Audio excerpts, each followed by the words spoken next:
Hello, glad you could join us today. We have had several cybersecurity news over the past week. Some were boring, some were weird, others were simply bloody stupid. So we said, hang on, let's bring all that together and make a new segment out of it.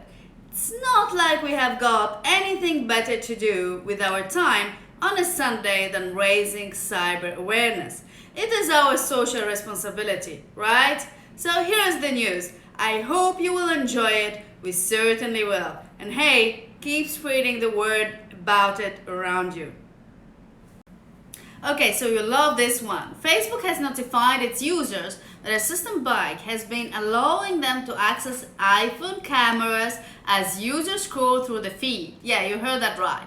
Facebook confirmed the bug in the latest version of the iOS app last week.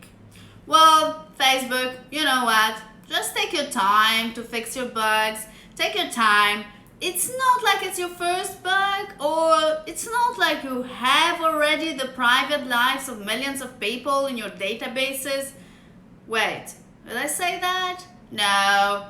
And you know what? Again, just find a way to fit it in your schedule, have a cup of tea and a piece of cheesecake while you are at it. It's not that urgent, you know. It's not like people are using their phones all the time. Are they? Oh well, they actually are. And I think they actually are using their phones all the time. Even actually more when they want to scroll Facebook feeds. Wait, we even have street signs to stop being glued on the phones while crossing the streets. Yeah. But you know the funniest part about it is that the Facebook spokesman was like, oops, look what happened by a total mistake. We promise we did not store those videos, and it's not like we have been spying on all of you the whole time. Our bad. We promise we didn't. We don't do those kind of things. We are all about privacy. And the glitch was noticed by a Twitter user named Joshua Maddox, who posted the screen recording online, and Facebook was like, we were totally gonna tell you guys about that. But that Twitter kid beat us to it.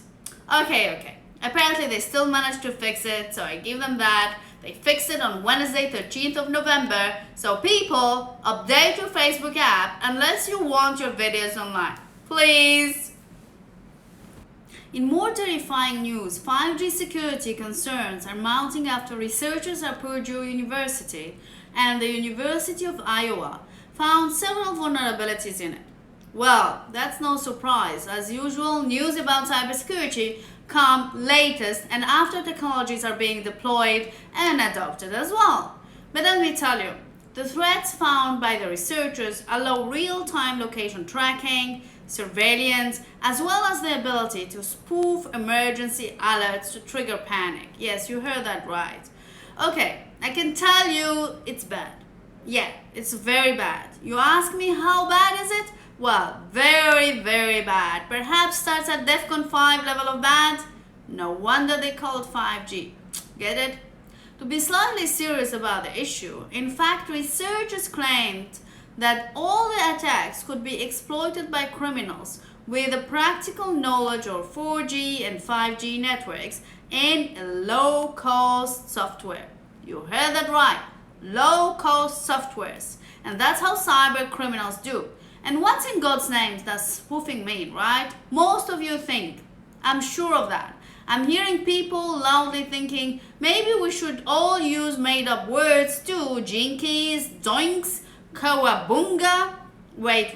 I will explain. I'm not leaving you in the dark, I promise. This needs to be clarified. But before that, and before I forget, one vulnerability that was supposed to be fixed in 5G from its predecessor 4G but wasn't, was the threat from stingrays. Bloody hell, stingrays. Those are the ones who got Steve Irwin, aren't they? This is a real threat. Why isn't the FBI doing anything about this? I mean, they can catch them. I'm sure they can. Okay, well, No, we are not talking about the group of sea rays. The fish isn't really a threat. So what's that? A stingray is a cyber term for a mobile surveillance device which targets smartphones. And spoofing is an actual word, which in this context means disguising a communication from an unknown source as being from a known trusted source. For example, you think that the hot girl or boy is calling you back while it's actually your young brother tricking you. Well, I'm sure it happened to all of us, right? It did, I'm sure. It did. No? Yeah, it did. Admit it. And kawabunga is a real word, right? No? Okay. Well, maybe not.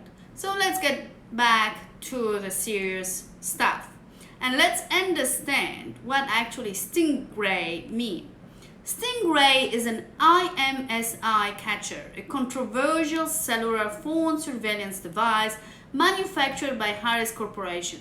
Basically, a telephone eavesdropping device used for intercepting mobile phone traffic and tracking location data of mobile phone users. Initially developed by the military and intelligence community, the Stingray and similar Harris devices are in widespread use by local and state law enforcement agencies across Canada, the United States, and in the United Kingdom. Stingray has also become a generic name to describe these kinds of devices. But really, folks, phone surveillance, spoofing, stingrays, 5G still needs a lot of work, it seems. And it is actually true from any new technologies. So why do we still keep on adopting them without checking the security? Who should we call? Call Doctor Who. He's the only one who can sort this out. What? He's not real? No, he is. Okay, I'm gonna stop. I'm not gonna embarrass myself further. The last news for today, there has been a lot of reports on the insecurity and hacking susceptibility of Amazon Ring doorbell system. The Ring doorbells have become one of the most popular internet-connected doorbells installed in smart homes. These devices provide motion sensing and video surveillance capabilities that allow users to see and communicate with anyone outside their door via an app, even if they are not at home. Sounds great, right? But the good news is that a cybersecurity company called Bitdefender confirmed last week that it told Ring that cyber criminals could remotely steal Wi-Fi passwords from the homeowners.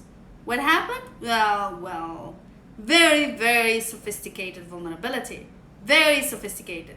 The application and the device communicate over HTTP, not over HTTPS. What does it mean? It means that the credentials are transmitted in clear, flying over the network or the internet, and anyone could read them, intercept them in clear. Yes, it's a fundamental of cybersecurity not to use HTTP or unencrypted communications when credentials need to be transmitted over the network. But how will they know? Or why should companies apply fundamental cybersecurity? Ring responded by saying that this is only possible during the initial setup, clarifying that those within the Wi-Fi range and proper technical setup could have potentially discovered a user's Wi-Fi credentials. You heard that right. As a matter of fact, the security company, another one called Dojo, not sure if I'm pronouncing that right, found another vulnerability.